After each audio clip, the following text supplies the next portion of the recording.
Lawmakers jostled in Brazil's lower house of Congress on Sunday at the start of a session on whether to back the impeachment of President Dilma Rousseff, in a fiercely contested ballot that could hasten the end of 13 years of leftist Workers' Party rule.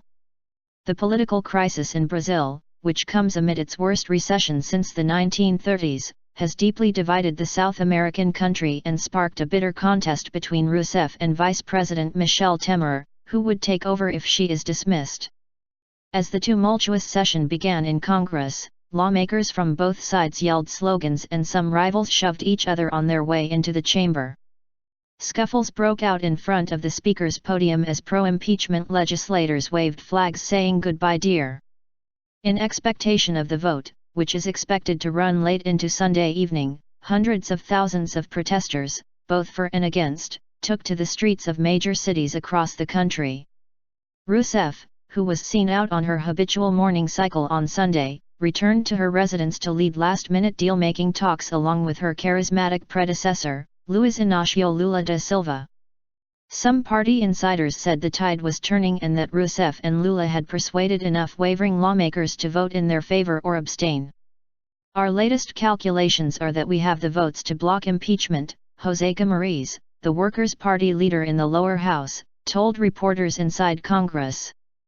But, with hours left before the vote, negotiators said there were around 20 legislators still holding talks with both sides and the vote could swing either way. Surveys by leading newspapers continue to show the government lacks the one-third of votes or abstentions needed in the 513-seat lower house to avoid the president being sent for trial in the Senate.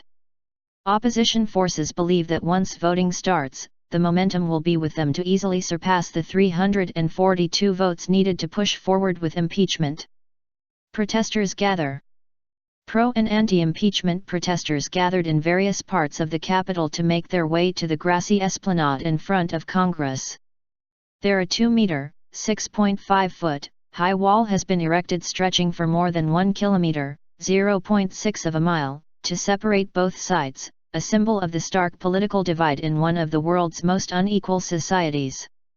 Buses carrying some of the thousands of police being deployed in the capital Brasilia were arriving and officers getting into position.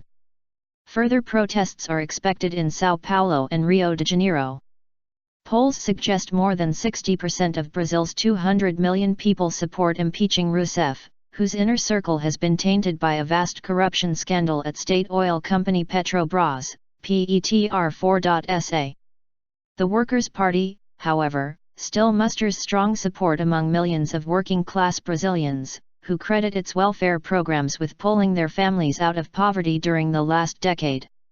In the car park of Brasilia's soccer stadium, some of these supporters waved red flags and set off firecrackers, as they prepared to march on Congress. "There won't be a coup, there will be a fight," the crowd shouted, referring to Rousseff's view that the move to impeach her has no legal grounding and is a coup d'état. Paralyzed government. The impeachment crisis has paralyzed activity in Brasilia, just 4 months before the country is due to host the Olympics in Rio de Janeiro, and as it seeks to battle an epidemic of the Zika virus, which has been linked to birth defects in newborns. While Rousseff herself has not been personally charged with corruption, many of the lawmakers who will decide her fate on Sunday have. Congresso M Foco, a prominent watchdog group in Brasilia, says more than 300 of the legislators who will vote, well over half the chamber, are under investigation for corruption, fraud, or electoral crimes. If Rousseff loses Sunday's vote, the Senate must decide whether there are legal grounds to hear the case against her, a decision expected in early May. Should it agree to do so, Rousseff would be suspended from office and Temer would automatically take over. Financial markets in Brazil have rallied strongly on hopes that Rousseff's dismissal would usher in a more business-friendly Temer administration. Sources close to the vice president told Reuters he was considering a senior executive at Goldman Sachs in Brazil for a top economic post. Whoever governs the country in coming months will inherit a toxic political environment, a divided Congress, rising unemployment, and an expected contraction of 4% this year in the world's 9th largest economy.